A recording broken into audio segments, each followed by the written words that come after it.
Então tá, pessoal, vamos lá, vamos começar essa aula de hoje. Na aula passada eu perguntei para vocês se vocês já tinham visto esse conteúdo de transformada de Laplace lá em cálculo 2. O pessoal comentou que sim, se não me falha a memória, né? Então, vai ser uma espécie de revisão para vocês. A gente vai tratar alguns assuntos um pouquinho diferente, mas em geral é basicamente a mesma coisa.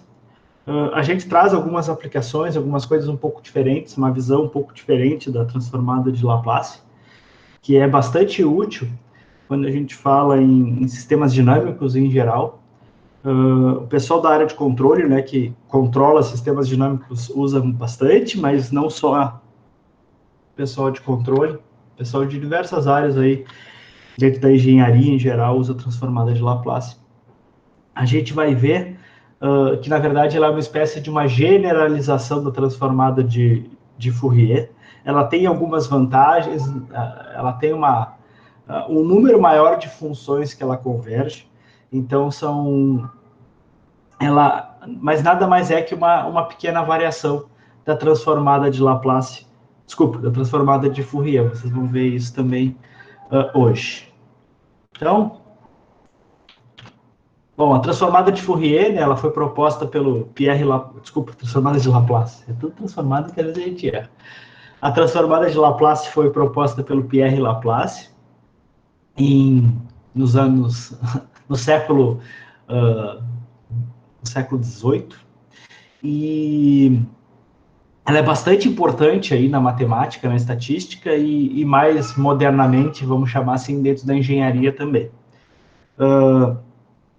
O Laplace aí, ele era um desses pesquisadores matemáticos daquele tempo, né, do século XVIII, e que descobriu várias coisas, dentre eles a existência do buraco negro. Então ele pesquisava várias coisas. Mas por que, de fato, que essa transformada ela é tão importante? Então eu comentei um pouco sobre isso lá na transformada de Fourier, mas aqui a gente vai ver isso de novo, né? Qual foi a ideia que está por trás desse negócio, né? Da onde vem isso? Então, basicamente, a transformada de Laplace é a representação do sinal no domínio da frequência também, assim como a transformada de Fourier, ela também está no domínio da frequência. Só que a gente vai ter um negócio que a gente, em vez de usar a frequência explicitamente, como a gente fazia lá na transformada de Fourier, aqui na transformada de Laplace a gente vai criar uma variável que a gente chama de variável S, que ela nada mais é que um número complexo que inclui aquele θ e aquele ômega ali, certo? Então tem uma parte real e uma parte imaginária, ao invés explicitamente de só ter a parte imaginária, como acontecia lá na transformada de Fourier. E então aquele θ ali faz toda a diferença na história, então ele traz uma generalização maior e traz algumas vantagens. Mas, de qualquer modo, a ideia da transformada de Laplace, ou pelo menos quando ela surge, era tentar seguir essa ideia proposta inicialmente pelo Oliver Riverside, que era a gente ter equações diferenciais ordinárias, e eu queria resolver essas equações diferenciais ordinárias. Então, equações diferenciais são muito utilizadas, a gente consegue modelar muitos fenômenos por equações diferenciais, fenômenos físicos, então, fenômenos de interesse, normalmente sistemas dinâmicos, né? A gente consegue modelar eles por equações diferenciais, mas resolver essas equações diferenciais é um trabalho enorme, vocês já devem ter visto, se não viram isso em cálculo, vão ver. E aí, o que acontece nesse negócio? Então, a ideia era que a gente conseguisse converter o que a gente chama de EDOs, né, as equações diferenciais ordinárias, em equações algébricas, resolver essas equações algébricas e aí fazer o L na menos 1, que a gente chama da transformada inversa. Então, eu transformo de um domínio da equação diferencial ordinária para um domínio algébrico, resolvo o domínio algébrico, que é mais fácil. Eu comentei isso na aula passada. A gente consegue... a gente aprende isso desde da escola, né? Como é que a gente trabalha com equações algébricas. E aí a gente resolve de uma maneira muito mais fácil. E depois faz a operação inversa para, de fato, ter aquela solução da equação diferencial. Então, vocês podem ver que, bom, a princípio não parece uma ideia muito boa, porque a gente passa a ter 3 setinhas, ao invés de ter uma só. A gente queria, basicamente, a solução da equação diferencial ordinária, e aí eu tenho que fazer um monte de outras coisas, mas, de fato, isso é bem mais fácil que eu fazer direto aquele vermelho ali. Bom, então a definição da transformada de Laplace,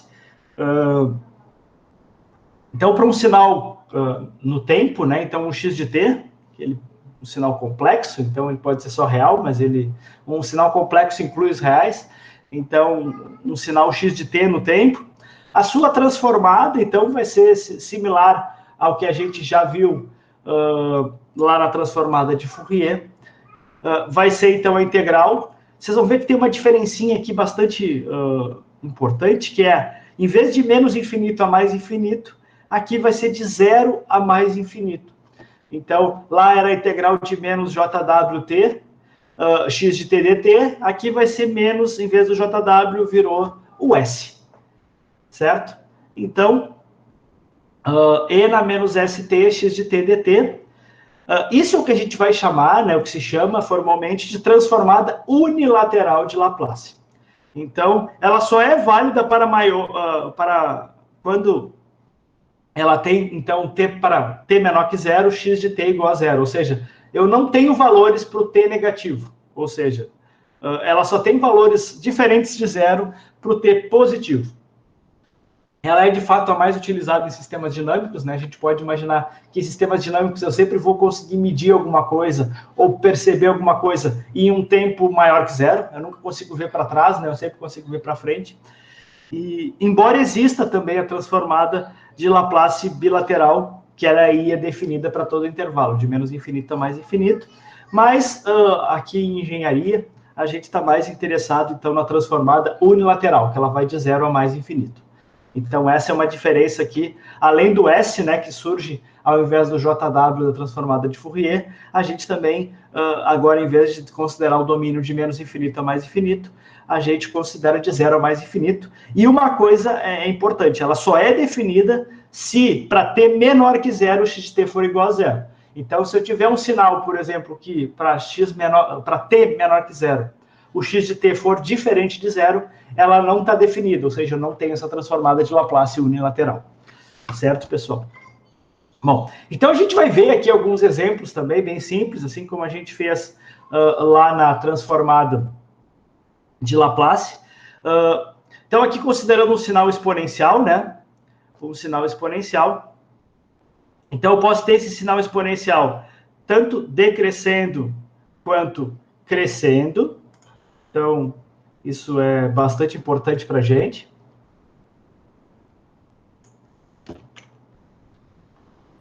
Se a gente assumir que o A é igual a zero nesse sinal exponencial aqui, pessoal, uma coisa importante, se a gente assumir que o A é igual a zero nesse sinal exponencial, o que vai acontecer? Quanto vale um número elevado a zero?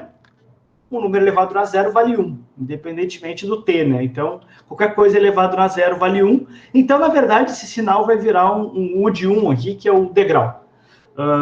Isso é uma coisa importante, né? Eu não sei se vocês já viram, se não viram, olhem.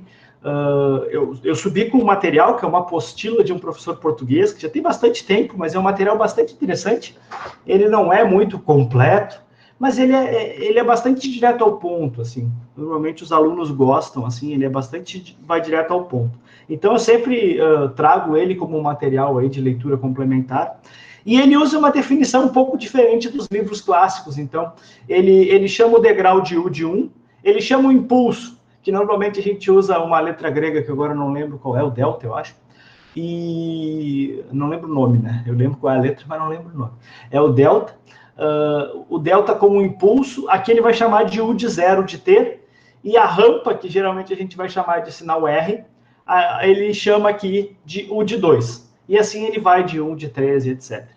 Então, mas o importante é o U de 0, o U de 1 e o 2 ali, né? Que seria o impulso, o degrau e a rampa. Aqui, então, o U1, ele vai ser o meu sinal, o 1 vai ser meu sinal degrau. Então, bom, vamos fazer uma simplificação aqui, vamos considerar o caso mais simples. Nesse caso mais simples, então, a gente pode fazer uma simplificação. Então, se o A na zero, se o A for na zero, então, na verdade, o que a gente tem? A gente tem o degrau, né? Então, só uma simplificação para a gente entender. Mas e a transformada? Bom, a transformada é aquela integral. Então, a integral de 0 a mais infinito, do e na menos st, e na menos at, certo? A gente já viu isso, muito semelhante ao que a gente viu na transformada de Fourier. A gente vai usar a integral aqui, a propriedade da integral da exponencial, que eu botei aqui em cima só para vocês lembrarem e tudo mais. Então, se a gente usar a propriedade das exponenciais, né, a multiplicação ela vira uma soma dos expoentes. Então, os expoentes estão se somando aqui, S mais A.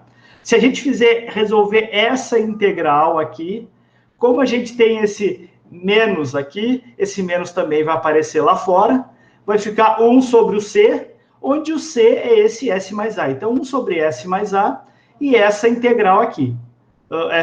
Desculpa, o próprio exponencial. Aí, se a gente fizer na zero e na infinito, né? O que vai acontecer? E na menos infinito, só para a gente lembrar, E na menos infinito é zero. E E elevado na zero é 1, então vai ficar 1 menos 0, vai ficar 1. Desculpa, vai ficar menos 1, porque tem esse menos aqui. E aí, desculpa, vai ficar 0 menos 1. E aí a gente vai ter menos com menos, vai dar mais, vai ficar 1 sobre S mais A. Então, a transformada de um sinal exponencial é um sinal exponencial com expoente A, né? Como esse aqui. Ele vai ser 1 sobre S mais A. Bom, a gente também consegue rapidamente, através dessa propriedade aqui, de que o degrau nada mais é que uma exponencial onde o A é igual a zero, a gente consegue dizer, então, que a transformada de um sinal degrau vai ser 1 sobre S. Certo, pessoal? Então, a transformada de um sinal degrau, 1 sobre S, usando essa mesma propriedade aqui da transformada da exponencial. Bom, e o impulso?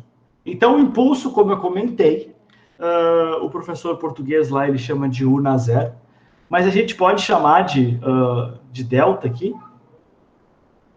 E, bom, então como é que vai acontecer? A gente vai fazer essa integral aqui. Essa integral é bastante fácil, porque o que acontece é que essa integral ela só tem valores diferentes de zero para quando o valor, o t for igual a zero. E como t é igual a zero, e na zero, né? Então o t vai ficar zero aqui, vai ficar 1 menos s zero. E na zero, na verdade, é 1. Então a transformada do sinal impulso vale 1. Muito similar, então similar ao que acontece também lá na transformada de Fourier, que a transformada de Fourier do sinal impulso também era 1. Bom, a do degrau aqui a gente já falou, ali nos slides anteriores. O que acontece? Então, a gente pode generalizar o sinal degrau como um sinal que está associado, então, àquela transformada da exponencial, onde o A, que é aquele expoente ali, ele vai ser igual a zero, então, E na zero é igual a 1. O que vai ter, na verdade, como o A é igual a zero, a gente já viu que a transformada daquela exponencial é 1 sobre S mais A. Como o A é igual a zero, vai acabar ficando igual a 1 sobre S. A gente também pode resolver essa integral, vai chegar na mesma resposta. Então, é isso que a gente está mostrando aqui. Então, essa integral dessa exponencial vai ficar menos 1 sobre S. E aí, o que a gente vai ter também é 1 sobre S, porque vai inverter o sinal. Certo, pessoal? Vai chegar no mesmo resultado, isso que a gente queria mostrar. Essas são a transformada de alguns sinais conhecidos aí que a gente tem. Então, na verdade, aquela integral lá da exponencial é a mesma, né? Então, no fim das contas, a gente chega por dois caminhos diferentes na mesma transformada, né? Bom, um sinal rampa, né? O sinal rampa aí, que vários me perguntaram sobre esse sinal rampa, quando ele apareceu, na verdade ele é um sinal básico, né? Que o Mário comentou para vocês lá nas primeiras aulas no YouTube, que vocês podem ver, que ele é um dos sinais que a gente chama sinais elementares, estava faltando essa palavra elementar. e ele é um sinal, então, assim como o impulso, o degrau, o rampa também é um sinal elementar, que tem esse formato aqui, então ele vale T, né? Para quando o T maior que zero, o valor do sinal aqui da U de 2T, ele é o T. Vale lembrar, como eu já comentei, que a rampa aqui a gente está chamando de U2, né? A rampa, que ele é o mesmo que outros livros chamam de R. Então, bom, a transformada desse sinal vai ser 1 sobre S ao quadrado, então vocês podem ver que a transformada de Laplace do impulso é 1 sobre S na zero. S na zero é 1, então na verdade vale 1.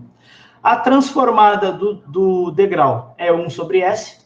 A transformada, vocês podem resolver essa transformada aqui usando a integral, mas bom, no fim das contas eu estou contando para vocês que ela vale 1 sobre S ao quadrado e assim por diante para graus maiores. Normalmente a gente usa só esses 3 graus, né? U na 0, U na 1 e U na 2, mas a gente pode generalizar isso para outros graus, né? Então U na N aqui, que vai valer 1 sobre S na N. Certo, pessoal? Então, vamos seguindo. Bom, outras transformadas, então, que a gente consegue obter aí, eu não vou fazer essa derivação, vocês podem tentar fazer em casa tranquilamente, ela não é muito difícil. Se tiverem alguma dúvida, vocês podem entrar em contato. Mas o importante é a gente saber, então, que a transformada de um sinal seno e cosseno, ele tem essa cara aqui, ele é bastante importante, bastante utilizado, principalmente quando a gente for fazer transformadas inversas. Então, vocês vão ver que vai aparecer bastante senos e cossenos.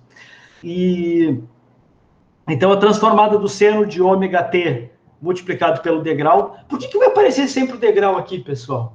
Vai aparecer sempre o degrau aqui porque a gente está falando da transformada unilateral. Então, ele tem que ser zero para valores de t negativo. Já comentei isso para vocês. Então, na verdade, vai sempre aparecer aqui, tem que aparecer necessariamente para mim t transformada, esse degrau, né? Esse U1 de t. Então, só para lembrar vocês dessa questão que é importante. Bom, então a transformada desse sinal seno aqui, de ômega t, vai ser ômega sobre S ao quadrado mais ômega ao quadrado. E do cosseno é bastante similar, então embaixo vai aparecer o S ao quadrado mais ômega ao quadrado também, só que a diferença é que no seno aparece o ômega em cima e no cosseno aparece o S em cima, certo? Vamos ver, assim como a gente viu lá nas transformadas de Fourier, aqui a gente vai ter também algumas propriedades importantes. Que propriedades são essas? Similar, né, elas vêm das propriedades das integrais, então a transformada de Laplace nada mais é que uma integral também, uma integral de e na menos st multiplicado pelo x de t dt. E aí, a gente tira algumas propriedades, né? Uma propriedade é da homogeneidade. Então, se eu tenho um k multiplicando lá dentro, é a mesma coisa para a integral, né? Se eu tenho um k dentro da integral, é o mesmo que eu tenho um k fora da integral. Então, se eu tenho o k aqui dentro da transformada, é o mesmo que eu tiver esse k fora da transformada, porque a transformada nada mais é que uma integral. Certo, pessoal? Também a propriedade da aditividade, que também vem da integral. Então, se eu tiver a soma de duas partes da integral, eu posso fazer a integral das duas partes. E é o mesmo que está aqui. Então, se eu tenho a transformada de dois sinais que estão se somando, é a mesma coisa que ter a transformada da soma das duas partes. Juntando essas duas propriedades, da homogeneidade e da aditividade, a gente chega na propriedade da linearidade, que são propriedades que também a transformada de Fourier tem. Então, aqui, se eu tiver, por exemplo, um coeficiente alfa aqui multiplicando pelo sinal x1, mais um coeficiente beta multiplicando pelo sinal x2, eu consigo jogar esses coeficientes para fora da transformada, não preciso fazer a transformada com aqueles coeficientes. E aí, eu posso fazer as transformadas individuais desses sinais e somá-los, certo, pessoal? Então, eles respeitam a propriedade da linearidade. A gente viu também, né, que é a transformada do deslocamento no tempo. Então, se eu tiver um deslocamento no tempo, o que vai acontecer com ele? Bom, vocês podem ver aqui que os dois sinais têm que estar deslocados no tempo, né? Tanto o x quanto o degrau. Então, isso aqui é bastante importante. Mas o que vai acontecer é que vai surgir um exponencial na menos AS lá fora, né? Então, isso acontecia também lá na transformada de Fourier, aqui é bastante similar. Então, o deslocamento no tempo vai virar uma exponencial na frequência. Na frequência aqui, especialmente falando da variável S, né, domínio de Laplace. Então, bom, a multiplicação por uma exponencial no tempo também vai virar um deslocamento no domínio de Laplace, né, um deslocamento de A unidades. A gente viu que na transformada de Fourier a gente tinha a dualidade. A dualidade ela também vale aqui para transformadas de Laplace, são bastante similares ambas, né, a transformada de Fourier e de Laplace. Então essa dualidade vale também. Então, se eu tiver uma exponencial no tempo, vai virar um deslocamento na frequência. Se eu tiver um deslocamento no tempo, vai virar uma exponencial na frequência, certo? Isso é bastante importante, essas propriedades elas ajudam bastante a gente a conseguir calcular as transformadas de maneira mais rápida. Conhecê-las é bastante importante e destaco que elas vão virar o dia a dia de vocês quando a gente estiver falando de controle, disciplina de controle, sistemas dinâmicos. Então, bastante importante vocês terem isso, assim, como se diz, afiados na cabeça, né? Pensem sobre isso. Bom, similar ao que acontecia também na transformada de Fourier, as derivadas no tempo, então elas vão virar um S na frequência, né? Então, a derivada de x de t vai virar S que multiplica x de t. Aí tem aqui um resíduo, certo? Vocês vão lembrar que na transformada de Fourier, a gente não tinha resíduos na derivada.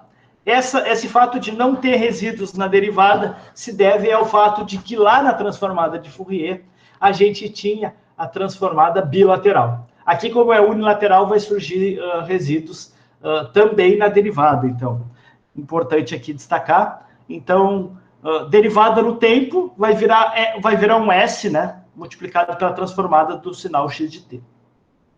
Menos um resíduo.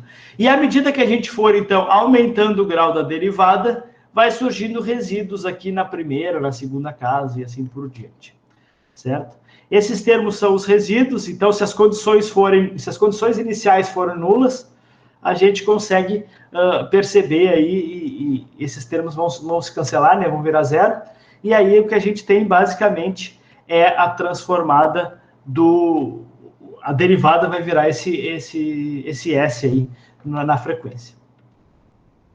Bom, então no caso em que as condições iniciais forem nulas, o que a gente vai ter, então, a primeira derivada vai ser S de x de S, e a segunda derivada vai ser S ao quadrado x de S.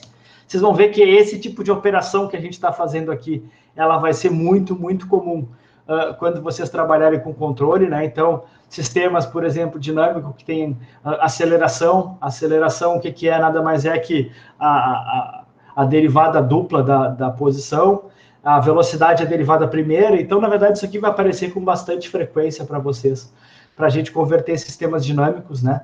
Então, em sistemas no domínio de Laplace, para poder resolver de maneira algébrica e tudo fica mais fácil. Como eu comentei para vocês, esses resíduos que aparecem aí, se as condições iniciais não forem nulas, se deve ao fato da gente estar usando a transformada de Laplace unilateral, certo? Bom, na integral, então, é uma coisa bastante similar, né? O que a gente vai ter? Aqui os resíduos, eles são um pouquinho mais complexos que a derivada, né? Mas eles vão aparecer também. Então, uma integral vai virar 1 sobre S. Então, assim como a derivada vira S, a integral vira 1 sobre S. Só que aí vai aparecer esse resíduo aqui, né? Que tem a ver, então, com o comportamento anterior, aí, vamos chamar assim. Então, os resíduos, eles são um pouco diferentes do caso da transformada de Laplace. Desculpa, são um pouco diferentes do caso da derivada, mas da mesma forma que derivar no tempo equivale a multiplicar por um S, a gente viu isso, de certa forma, integrar no tempo equivale a dividir por S. Então, isso são mais ou menos equivalentes. Se essa integral aqui for igual a zero, a gente vai também simplificar, né? Não é só ter a condição inicial nula, é ter um comportamento específico igual a zero aqui, se tiver esse comportamento, ou seja, se esse sinal de menos infinito até t ele for zero também, considerando um t qualquer, então, ou seja, se ele não depende muito do passado, se ele não é um sinal com memória, o que a gente vai ter é que esse termo vai ser zero, e aí vai ser similar à derivada, no caso da derivada. Bom, Outra propriedade importante da transformada de Laplace é a mudança de escala. Então, mudança de escala. Então, se eu tiver aqui uma multiplicação do tempo, por exemplo, aqui por um alfa, então o t dividido por alfa, esse t que estava fora vai ficar para cima, né? Então, ele vai aparecer aqui fora e ele vai aparecer aqui. Então, na verdade, se eu tiver um encolhimento, né, desse t, então toda vez que eu multiplico por um t aqui entre 0 e 1, eu vou ter um encolhimento do sinal, isso significa que eu vou esticar o meu sinal no domínio S. Basicamente é isso que acontece, certo? Análogo a isso também, então, a transformada de um sinal aqui, K de T, ele vai ter, então, 1 sobre K e o S vai estar aqui embaixo, né? 1 sobre K. Bom, tá tranquilo de perceber essas propriedades, essa aqui, daqui para cá, né? Bom, vamos seguindo aqui, então, um sinal multiplicado por um T. Então, se eu tiver um sinal multiplicado por T, a gente viu que se eu tiver uma derivada, ela vai virar um sinal multiplicado por S no domínio da frequência, no domínio S. Aqui, se eu tiver multiplicado por um T pela dualidade, né, eu vou ter, então, a derivada no domínio S.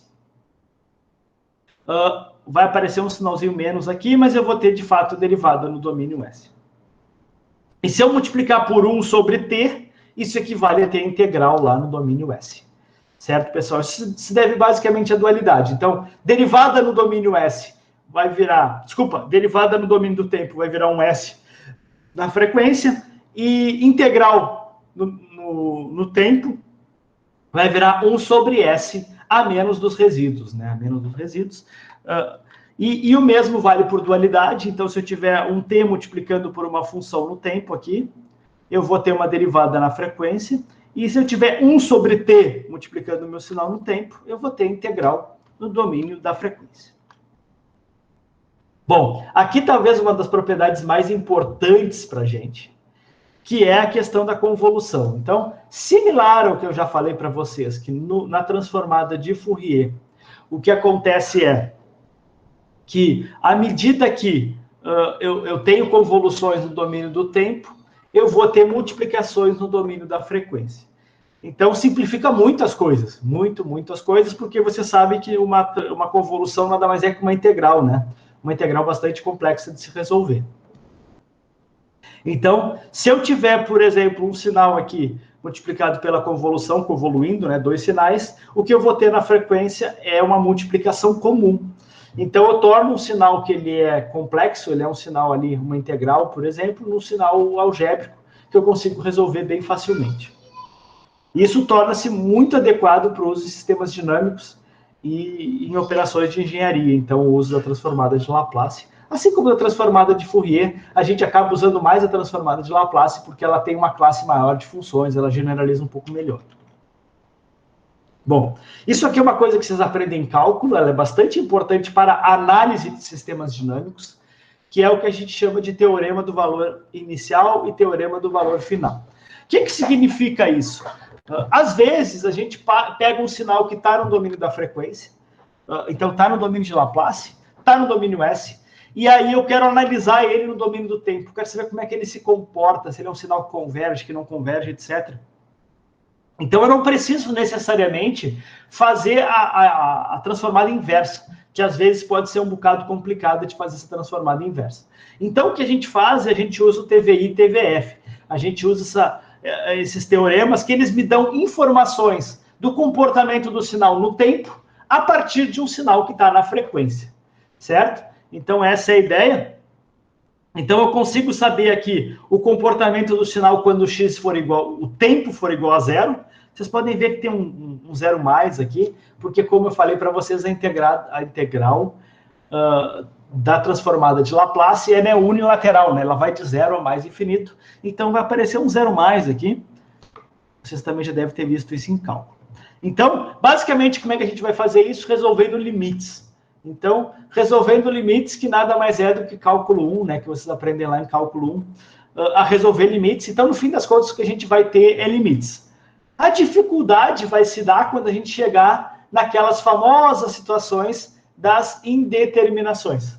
Então, como eu tenho aí 2 sinais S se multiplicando, Geralmente aí eu vou ter, por exemplo, zero multiplicado por zero, infinito multiplicado por infinito.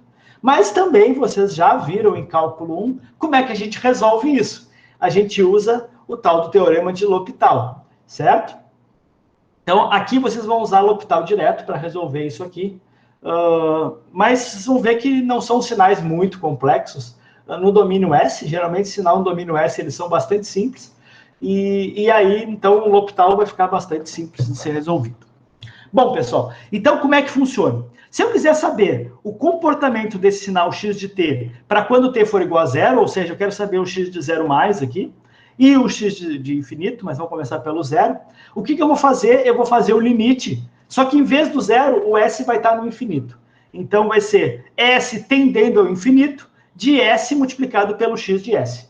Então o que eu tenho que fazer basicamente, olhando aqui, tá fácil de ver, vou ter que pegar o meu sinal no domínio S, no domínio de Laplace, multiplicar por S e levar ele, né, ao limite no infinito e no zero, e aí o que eu vou ter sempre o oposto, né? Quando eu levar aquele sinal S, x de S, na infinito, o que eu vou estar observando é o sinal, a tendência do sinal no x de zero, no tempo zero, e quando eu levar esse sinal ao limite na zero, o que eu vou estar analisando é o sinal no x de S lá no infinito, certo?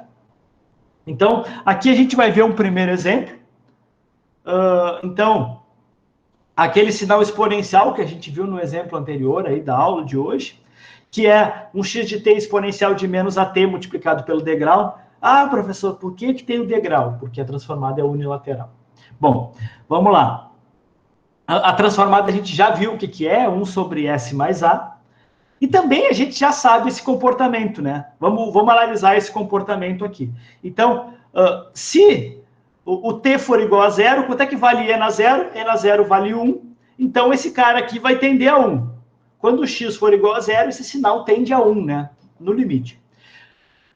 E na menos infinito é igual a zero. Então, quanto vale o x de t tendendo a infinito? Nesse caso, vai valer zero, certo? Então, isso aqui a gente está analisando no tempo, só para a gente ver se esse teorema do valor inicial, o teorema do valor final, ele faz sentido, certo?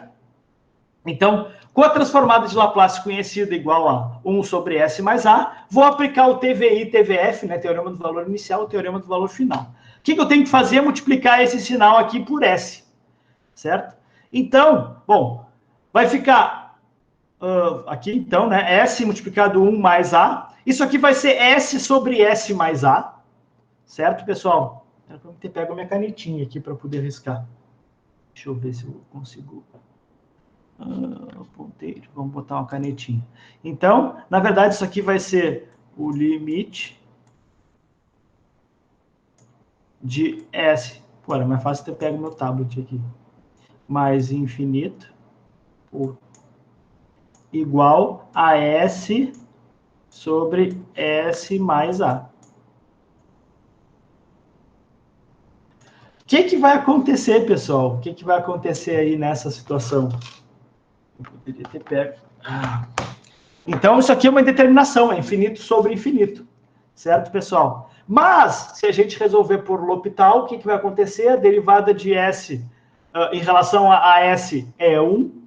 E S mais a derivada em relação a S também é 1. Então, 1 sobre 1, a gente vai chegar no 1. Certo, pessoal?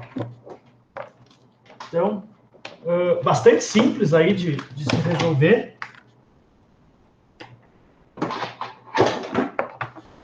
Ver se eu consegui fazer um defly, essa instalação aqui da minha mesa digitalizadora.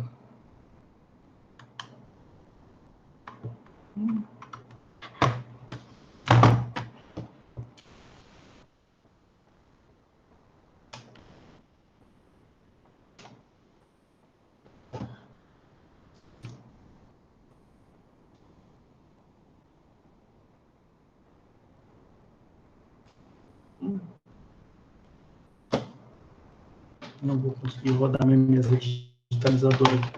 Bom, depois a gente segue. Eu acho que não vai ser crítico aqui. Eu acho que é mais essa operação aqui. Não vou perder tanto tempo. Vamos lá. Então, já no caso, então, 1, que era o esperado, né? Porque E na 0 é igual a 1, então, na verdade, a gente chegou no mesmo 1. Então, o teorema do valor inicial funcionou. O teorema do valor final, vamos dar uma olhada. Então, aqui eu não tenho uma indeterminação, porque eu tenho S sobre S mais A, tendendo a 0, então 0 sobre 0 mais A vai ficar 0 sobre A. 0 sobre A não é uma indeterminação, então isso aqui vai ser igual a 0, tá tudo certo. Resolveu de cara. Certo, pessoal? Bom, então para a gente dar uma recordada, né, no teorema de L'Hopital, eu recuperei isso aqui de algum livro, alguma coisa, não lembro exatamente de onde eu recuperei isso. Mas a regra de L'Hopital, né? Então, se eu tiver um limite que ele caia na forma 0 sobre 0 ou infinito sobre infinito, então o que eu tenho que fazer é basicamente aplicar a derivada no sinal de cima e no sinal de baixo, em relação nesse caso, ao domínio S, né? Então, eu consigo resolver as indeterminações. Então, aqui tem um exemplo, né? A gente rodando esse... vou abrir aqui o meu exemplo 1. Deixa eu abrir aqui o exemplo 1. Então, o exemplo 1 nada mais é que o meu sinal, então, ele vai valer... ele está valendo aqui, então, o sinal original era 1 sobre S mais A. Nesse caso, eu botei o A igual a 1, só para a gente simplificar as coisas, né? Mas como a gente viu, a resposta independe do A. Então, se o A for 1 ou qualquer outro valor, vai ser a mesma coisa. O que acontece aqui? Então, também gerei uma outra forma que eu chamei do S vezes o TL, nessa transformada de Laplace aqui, que é para a gente poder enxergar, porque, na verdade, quando eu analiso o L'Hopital ali, quando eu analiso, desculpa, o TVI e TVF, eu não analiso o meu sinal original, eu analiso o sinal multiplicado por S. Então, aqui eu multipliquei por S. E o sinal no tempo, e aí a gente vai ver o que vai acontecer. Deixa eu rodar ele aqui. Então, aqui a gente vai ter 3 sinais. A gente tem o sinal original, que é o x de S, que é esse aqui em azul. A gente tem o SX de S, que vocês podem ver que ele tem um comportamento quase que ao contrário. Esse aqui é o SX de S, o vermelhinho. E o meu sinal X de T, ele é o amarelinho aqui. Então, o que a gente quer ver? A gente quer ver aqui, nesse ponto aqui, ele vale 1. Então, quando o X de 0, ele vale 1. E aqui, no tempo tendendo a infinito, ele vale 0. Só que a gente tem que fazer a análise ao contrário, né? Então, na verdade, quando o SX de S tende ao infinito, ele também vai valer 1 aqui. Vai valer 1. E quando ele vale 0, que equivale ao sinal amarelo tendendo ao infinito. Então, está aqui. Então, na verdade, esse teorema ele é válido, mas vocês podem ver que ele não é válido para pontos intermediários aqui. Eu não consigo saber exatamente essa relação aqui para pontos intermediários. Eu consigo saber no limite do x tendendo a 0 e do x tendendo a infinito. Certo, pessoal? Alguma dúvida aí? Se tiverem alguma dúvida, por favor, usem o chat aí. Comentem para a gente poder resolver essas dúvidas de vocês. Bom, vamos seguindo aqui. Então, como mostrei, aqui as cores estão um pouco diferentes, mas é o mesmo comportamento, né? Então, a gente vai analisar o SX de S em relação ao X de T, sempre ao contrário, né? O SX de S aqui tendendo a infinito, com o X de T tendendo a 0, e o contrário, né? Aqui, o SX de S tendendo a 0, com o X de T tendendo a infinito, eles têm que ter o mesmo valor, e de fato eles têm. O teorema foi provado. Bom, aqui tem uma outra transformada aí, um pouco mais complexa, a gente não consegue entender o que ela é e tal. Eu não sei quem é o x de t, nesse caso. Não consigo saber quem é o x de t, mas eu consigo saber o comportamento do x de t relativo a esse sinal, olhando apenas o teorema do valor inicial, o teorema do valor final. Então, aqui está o teorema. A gente vai resolver ele, então, o que vai acontecer? Então, o meu x, quando vale 0, vai ser esse cara tendendo ao infinito. Então, o que a gente vai ter aqui? A gente vai ter o 4s mais 1 sobre s ao quadrado mais 2s. No fim das contas, isso é uma indeterminação, porque vai ser infinito sobre infinito. A gente pode aplicar L'Hopital. Quando a gente aplica o L'Hopital, em cima vai ficar o 4. Certo, pessoal? Desculpa. O que vai acontecer? Esse S aqui vai cortar com esse S. Então, se eu aplicar L'Hopital aqui, vai ficar 4 sobre 1. A parte constante, a derivada de uma constante é 0. A derivada do 4S vai ser 4. A derivada do 1S vai ser 1. Então, é 4 sobre 1. Isso aqui é igual a 4. Então, eu já sei, independentemente de quem é esse sinal aqui, eu não sei quem é esse sinal no tempo, eu só sei esse sinal na derivada, na transformada de Laplace, eu consigo entender que ele vale, para o x igual a 0, ele vale 4.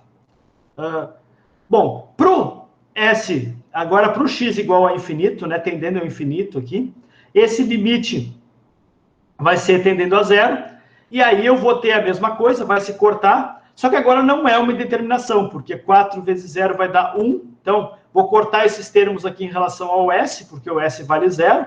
Vai ficar meio. Então, no infinito, esse sinal vai valer meio. Ele tem uma tendência a meio. Ou seja, então o x de 0 mais aqui vai ser 4 e o x de infinito é meio. E eu não sei quem é esse sinal. Então, aqui eu só estou plotando eles, eu não sei, eu não fiz a transformada inversa ainda, a gente não chegou nessa parte. Vamos chegar, mas a gente não chegou ainda nessa parte. E aí, no fim das contas, o que a gente tem, então, é esse sinal aqui, que vale 4. Desculpa, aqui ele vale meio, né? Ele vai tender a meio, na verdade. O S vai tender a meio. E aqui ele vai tender a 4. Certo, pessoal? Então, aqui, nessa partezinha aqui, o verde está por baixo do azul, aqui eles estão colidindo aqui, mas na verdade é exatamente isso que a gente tem. Então, o S, x de S valendo, tendendo a 4, isso equivale ao x de 0, ao x no tempo 0, e aqui ele valendo, convergindo para o meio, né?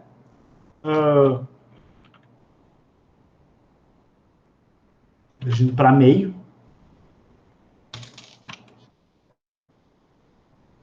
E aí a gente tem, então, essa representação aqui, que ela é bastante útil para a gente.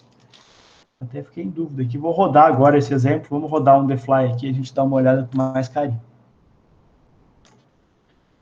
Vamos lá, então. Vamos fechar esse aqui. Vamos abrir o exemplo 2. Vai lembrar que esses exemplos aqui, simplesinhos, esses scripts, eles estão lá no Ava para vocês poderem rodar e tudo mais. Então, 0.1. O que vai acontecer aqui, pessoal? 4S mais 1, dividido por S ao quadrado mais 2S. E aqui vai ser basicamente S vezes o sinal original para a gente ter a resposta.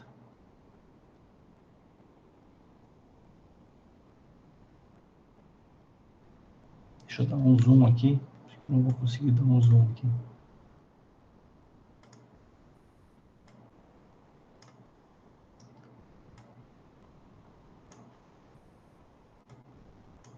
Então aqui dá para ver claramente, né? Que o nosso sinal aqui, ele está tendendo a meio, ou seja, ele está tendendo a meio aqui. O meu S, x de S, tendendo a meio, enquanto ele tende a 4 aqui no final, aqui deve ter uma tendência a 4, ele está tendendo a 4. Ele não está 4 porque eu não consegui colocar o infinito, e tampouco consegui colocar o zero, uma tendência, né? Ele tende no limite a 0. Opa, desculpa, pessoal. Estava olhando sozinho. Então, vamos olhar aqui. O que aconteceu? Então, aqui, qual é a tendência do S, x de S, que é o sinal importante? Ele tende a 4. Então, aqui ele está tendendo a 4. E ali, no tempo inicial, ele está tendendo a quanto, pessoal? Tendendo a meio aqui. Então, ele tende a meio, né? Quando x for igual a 0, então ele tem uma tendência a meio para x igual a 0. Então, é o que, de fato, a gente conseguiu analisar olhando o sinal, o teorema do valor inicial e o teorema do valor final. Bom, aqui tem outra transformada, então, um exemplo 3 aqui, que é um sinal rampa. A gente sabe que o sinal rampa, ele Quando x igual a zero, ele tende a zero. Quando x igual a mais infinito, ele tende a infinito. O que vai acontecer? Bom, então, ele também não cai numa... Ele não cai numa indeterminação, ele é um pouco mais fácil. Então, como eu vou estar multiplicando por s aqui, esse s ao quadrado vai sumir, vai ficar 1 sobre s. Então, 1 sobre infinito é zero e 1 sobre zero é infinito. Então, tá resolvido aí, pessoal. É exatamente a mesma coisa. Então, o sinal rampa aqui, a gente pode rodar também. Deixa eu rodar o sinal rampa. Então, aqui, 1 sobre s ao quadrado. Aqui está o s também. Não mostrei o sinal no tempo, aqui nesse caso. Opa. Não, até mostrei o sinal no tempo. O sinal no tempo está ali. É t. Então, opa.